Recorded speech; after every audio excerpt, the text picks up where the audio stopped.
آپ نے ایک دفعہ اپنی مسجد میں غامدی صاحب کا داخلہ منع کر دیا تھا. قرآن میں تو یہ بھی نہیں آیا کہ آدم علیہ السلام پہلے پیغمبر ہے.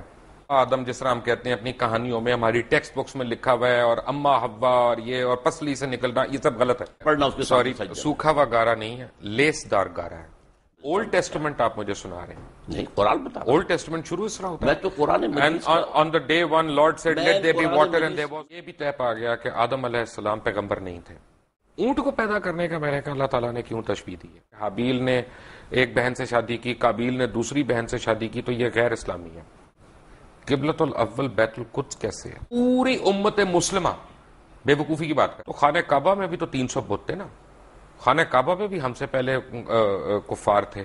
اگر وہ کل آ جائیں اپنی فردے نکال کے کہ جناب اب اس کا جو ہے نا وہ ہمارے نام کر دیں رجسٹری, تو ہم دے دیں گے ان کو. میرا تھیسس یہ ہے بہت معذرت کے ساتھ کہ ہمارے تمام علماء دین اکابرین ہمارے, انہوں نے جو ہمارے مائنڈز میں گھوڑ کے پلایا ہوا ہے کہ یروشلم یروشلم بیت القدس قبلہ اول, یہ سب غلط ہے.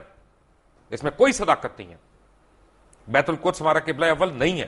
میرے نزدیک آپ بہت غلط بات کر رہے ہیں. قرآن حکیم میں, قرآن مجید میں تو عذاب قبر کا کہیں ذکر نہیں آیا.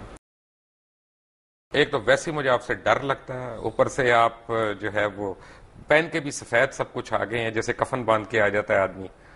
سر سے نہیں باندھا جی, کفن سر سے نہیں باندھا. یہی تو ہم کہتے ہیں ہمارے علماء جو ہیں وہ خود اپنے سر سے کفن نہیں باندھتے, دوسروں کے بچوں کو بھجوا دیتے ہیں آگے ادھر ادھر. مجھے ایک بات پتا چلی اور بڑے وثوق سے پتا چلی کہ آپ نے ایک دفعہ اپنی مسجد میں غامدی صاحب کا داخلہ منع کر دیا تھا. اس کی کیا وجہ تھی؟ میں نے منع نہیں کیا تھا. اصل میں وہ وہاں آ کر جو ہے کچھ ایسی حرکتیں کرتے تھے کہ جس سے وہاں انتشار پیدا ہوتا تھا. تو ہمارے ایک صاحب نے اپنے طور پر جا کر ان سے کہا تھا کہ آپ ایک طرف تو ڈاکٹر اسار کو کہتے ہیں جاہل ہے اور گمراہ ہے, تو آپ یہاں کاہے کو آتے ہیں؟ تو بس اس کو انہوں نے سمجھا کہ گویا کہ یہ میرا حکم آیا ہے, لیکن میں نے کوئی روکا نہیں تھا. آپ نے میسج نہیں بھجوایا تھا ان کو؟ حالانکہ وہ آپ کے مسجد کے ساتھ رہتے تھے بالکل وہاں پہ, کافی دور رہتے تھے. وہاں سے ان کے بالکل پاس تو مسجد تھی ای بلاک. نہیں, وہ گائے کرائے پہ لے کے تو نہیں آتے تھے نا, وہ جس طرح آتے تھے وہ 2 منٹ کی ڈرائیو تھی ان کے لیے. جو بھی تھا, لیکن یہ کہ بہرحال وہ ایک مسجد چھوڑ کر میرے پاس آتے تھے. مسجد ان کے پاس تھی ای بلاک ماڈل ٹاؤن کی قریب. آپ کی شخصیت اتنی محصور کون ہے کہ ان کو آنا پڑا. لیکن ان کے لیے میں نہیں ہوں, وہ مجھ سے بہت بنیادی اختلافات رکھتے ہیں تو ہم اور مجھے ان سے بہت بنیادی. تو ہمارے جو پیروکار ہیں ان کو ہم یہ حق دیتے ہیں کہ کسی کو بھی مسجد میں داخلے سے منع کر دیں. نہیں, میں نے منع نہیں کیا آئے, لیکن یہ کہ کوئی وہاں پر ایسی ایکٹیویٹی نہ کرے. آدم علیہ السلام کے ہم سارے واقعات ہم نے سنے بھی ہیں, پڑھے بھی ہیں. اما حوا یا بی بی حوا, ان کا ذکر قرآن مجید میں کس جگہ آیا؟ قرآن مجید میں آیا ہے دونوں سے خطاب کر کے کہ اے آدم تم اور تمہاری بیوی دونوں جنت. حوا کا نام تو نہیں آیا. حوا کا نام نہیں ہے. اسی طرح حابیل کا نام بھی نہیں آیا. حابیل کا نام بھی نہیں ہے. اسی طرح قابیل کا نام بھی نہیں ہے. لیکن یہ واقعہ ہے. اچھا, تو یہ واقعہ بھی نہیں آیا کہ ہم نے حوا کو آدم کی پسلی سے بنایا؟ یہ نہیں, قرآن میں نہیں ہے. یہ ایک حدیث میں یہ بات الفاظ. قرآن مجید جو انسانیت کو شروع ہونے کا بتا رہا ہے اس میں یہ کوئی واقعہ نہیں ہے. قرآن میں تو یہ بھی نہیں آیا کہ آدم علیہ السلام پہلے پیغمبر ہے. نہیں, قرآن مجید میں آیا نا کہ جب ان سے کہا ان کا پیغمبری کا نہیں آیا. نہیں, اتر جاؤ. نہیں, اما یاتینکم منی ھدن, جب میری طرف سے ہدایت تمہیں آئے گی.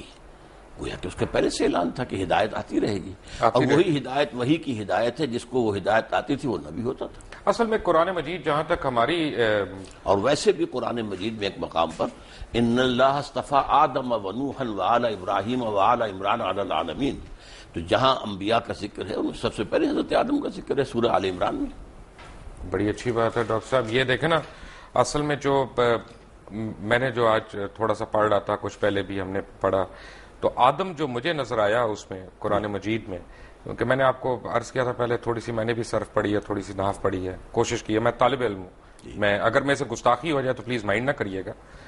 آدم جو ہے وہ بنی آدم کا ذکر ہے قرآن مجید میں, وہ ایک شخص کا تو نہیں ہے.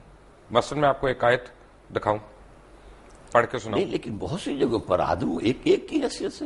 اصل میں یا آدم اسکن انت وزوجک الجنہ, اے آدم تم اور تمہاری بیوی رہو جنت کے اندر. تو یہاں بنی کہاں ہے؟ وَلَقَدْ خَلَقْنَاكُمْ, یہ آیت آپ سورہ اعراف کی پڑھ رہے ہیں. جی بالکل ٹھیک ہے, تو یہ قرآن مجید میں مختلف تعبیرات ہیں. جی, صورناکم ثم قلنا للملائکۃ اسجدوا, اب اس سے اندازہ جو ہے یہ لگایا جا سکتا ہے کہ شاید پہلے ایک نوع جو ہے، نوع آدم وہ پیدا ہوئی ہے، یعنی پوری ایک خلقت، ایک خلقت، ایک نوع، ایک آدمی نہیں، ایک سپیشیز، ایک آدمی نہیں، ان میں سے ایک آدمی چنا گیا ہے۔ یہ ہے در حقیقت اس آیت سے جو بات نکلی۔ تو جو ہمارے ذہن میں کانسیپٹس ہیں کہ آدم علیہ السلام، بابا آدم جس طرح ہم کہتے ہیں اپنی کہانیوں میں، ہماری ٹیکسٹ بکس میں لکھا ہوا ہے، اور اما حوا اور یہ اور پسلی سے نکلنا، یہ سب غلط ہے۔ پسلی سے نکلنے کا قرآن میں کہیں کوئی ذکر نہیں ہے، اور یہ غلط ہوا نا پھر۔ اب میں نہیں کہہ سکتا، لیکن یہ کہ قرآن میں ذکر نہیں ہے اس کا یہ مطلب اگر ڈاکٹر صاحب قرآن میں نہیں ہے تو غلط ہے۔ قرآن مجید میں اگر ذکر ہی نہیں ہے تو غلط ہوا نا۔ نہیں، ضروری نہیں ہے، قرآن میں ہر شے تو نہیں ہے، قرآن مجید میں ایٹم بم کا ذکر تو نہیں ہے، تو یہ تو نہیں کوئی بات ہوئی، وہ تو ایک بات ہے جس کا ذکر کیا۔ ایٹم بم سے ہمارے دین کا تو تعلق نہیں ہے نا۔ نہیں، لیکن یہ کہ آدم حوا سے بھی بڑا آدم حوا سے کیا؟ آدم سے ہے، آدم نبی تھے۔ کون سی حدیث میں ذکر ہے حوا کا؟ کس کا؟ بی بی حوا کا۔ میں احادیث پر میری کوئی زیادہ نگاہ نہیں ہے، لیکن یہ کہ قرآن مجید میں ان کی زوجہ کا ذکر ہے۔ کیا یہ صحیح نہیں ہے ڈاکٹر صاحب؟ کیونکہ آپ if I may come to you again، آپ کے ذاتی سوال میں کر رہا ہوں، کیونکہ آپ کی بھی ٹیچنگز وہی ہیں جو بہت پہلے جب آپ جماعت اسلامی میں ہوتے تھے، اور جب آپ نے جماعت اسلامی چھوڑی تو وہ ہم کہتے ہیں نا کہ جماعت ایک ایسا کمبل ہے کہ بندہ چھوڑتا ہے کمبل، لیکن کمبل بندے کو نہیں چھوڑتا، تو وہ آپ کے اوپر آج تک وہ حاوی ہیں ٹیچنگز۔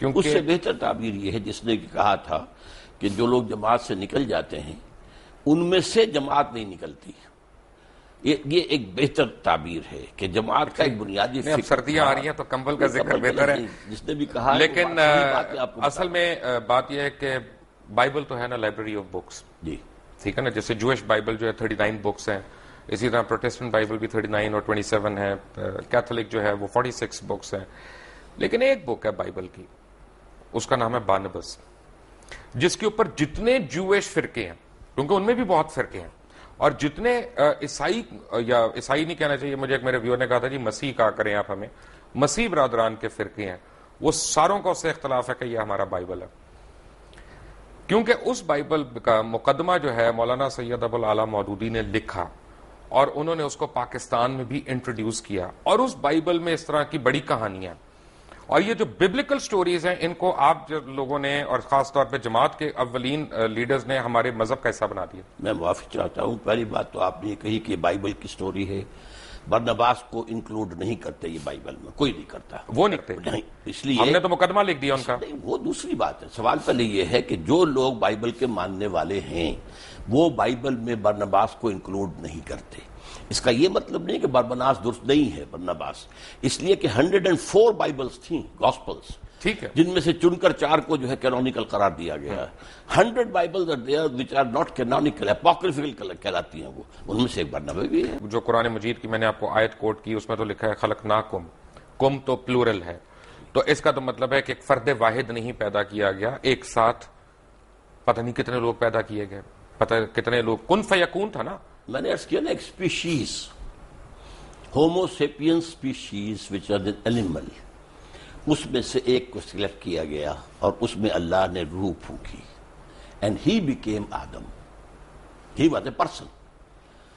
وَلَقَدْ خَلَقْنَاكُمْ ثُمَّ صَوَّرْنَاكُمْ ثُمَّ قُلْنَا لِآدَمَ یہ تو سارا آدم، اب آدم کا لفظ آیا، پہلے جو ہے جمع کثیر، آدم جس طرح انسان کا لفظ قرآن میں آیا کہ انسان ایک فرد واحد بھی ہے اور انسان پوری انسانیت بھی ہے، الانسان بن جائے گا وہ، لیکن یہ کہ یہ اس میں تو انسانن ہوگا تو ایک انسان، الانسان تو سارے انسان، یا کوئی خاص معین، یہی آدم کے لیے بھی ہے۔ آدم، سو وی کین ریسٹ ایشورڈ کہ یہ جو ببلیکل سٹوریز ہم پڑھ رہے ہیں یہ ان میں صداقت نہیں ہے، ہم نہیں کہہ سکتے، اصل میں ان چیزوں کی انٹرپریٹیشن کے اندر اختلاف ہو سکتا ہے، لیکن یہ ہے کہ آدم جو ہیں وہ سلیکٹ کیے گئے۔ 2 مرتبہ قرآن میں آیا ہے کہ فرشتوں سے میں نے کہہ دیا تھا کہ میں ایک بشر بنانے چلا ہوں، انی خالق بشرا من صلصال من حمأ مسنون فاذا سویتہ ونفخت فیہ من روحی فقعوا لہ ساجدین، میں ایک بشر بنانے چلا ہوں جو مٹی سے، جو سوکھا ہوا گارا ہے، اس سے جب میں اس کی تکمیل کر لوں اور اس کی نوک پلک سوار دوں اور پھر میں اس میں اپنی روح میں سے پھونک دوں، سوری سوکھا ہوا گارا نہیں ہے، لیس دار گارا ہے، لیس دار بھی کہا، سوکھا نہیں کہا۔ دیکھیے الفاظ کئی آئے ہیں، تراب بھی آیا، صرف مٹی کو کہتے ہیں، تین کہتے ہیں گارے کو، تین لازم وہ ہے جو آپ کہہ رہے ہیں، وہ جو جس کے اندر لیس پیدا ہو جاتا ہے، پھر سلسال وہ سوکھ کر جو کھڑکنے لگے، من حمئ مسنون، کیونکہ اللہ تعالیٰ نے مختلف الفاظ یہ بھی فرمایا نا مختلف سٹیجز ہیں کہ سب کی شکلیں اللہ تعالیٰ نے مختلف کی، سب کی بولیاں مختلف کی، سب کے اعداد و اطوار مختلف کیے. تو یہ تو نہیں ہو سکتا نا کہ میرا بیٹا جو ہے وہ بالکل مختلف شکل کا ہو، مختلف آپ رنگت کا کا. بیٹا تو نہیں، لیکن آپ کا پڑ پوتا سکڑ بوتا ہو سکتا.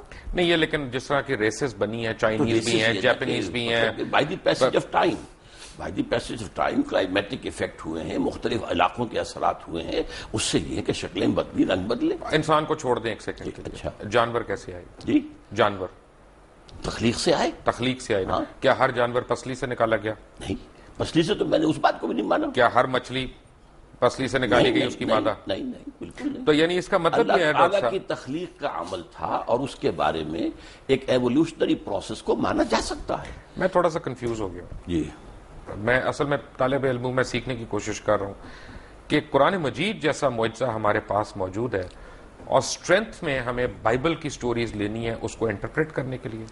بائبل کی سٹوریز کون لیتا ہے؟ قرآن مجید کی ہم کہہ رہے ہیں نا کہ اس کا آؤٹ رائٹلی ہم ریجیکٹ نہیں کر سکتے. ہم آپ نے کہا نا کہ اس کو آؤٹ رائٹلی ریجیکٹ نہیں کر اگر سکتے. وہ قرآن کے بیان میں فٹ بیٹھ رہی ہو تو میں نے تو قرآن کا بیان آپ کو سنایا ہے کہ میں جب اس انسان کو تیار کر لوں اور اس میں اپنی روح میں سے پھونک دوں تب گر پڑنا اس کے سامنے سجدے میں. وہ روح جو ہے جس کا خاص تعلق ذات باری تعالیٰ کے ساتھ ہے. اچھا جب یہ سجدے میں گرے تو ملائکہ سارے، جن کا سردار اس وقت ابلیس تھا، تو وہ فرشتہ نہیں تھا، نہیں جن تھا، جن. لیکن سردار تو تھا. کان من الجن، سردار بھی ٹھیک ہے. نہیں تھا. لیکن اس وقت اشرف المخلوقات تو تھا. اس کو یہ کہا جا سکتا ہے کہ وہ عبادت اور ریاضت اور علم میں نمایاں ہو گیا. ابلیس نے سجدے سے انکار کر دیا. تھا. تو اگر یعنی ٹیکنیکلی میں دیکھوں تو ابلیس شرک سے انکار کر رہا تھا. شرک سے انکار کر رہا ہے ظاہری شکل میں، اور اللہ کا انکار کر رہا ہے اس کا حکم نہ مان کر. وہ تو کفر ہو گیا. بس تو کفر ہو گیا. پکڑ کہاں پہ ہوئی؟ ہے پکڑ کہاں؟ کفر پر. انکار پہ یعنی غرور پہ نہیں ہوئی جب اس نے کہا کہ میں مٹی غرور کا کی وجہ سے اس نے انکار کیا نا.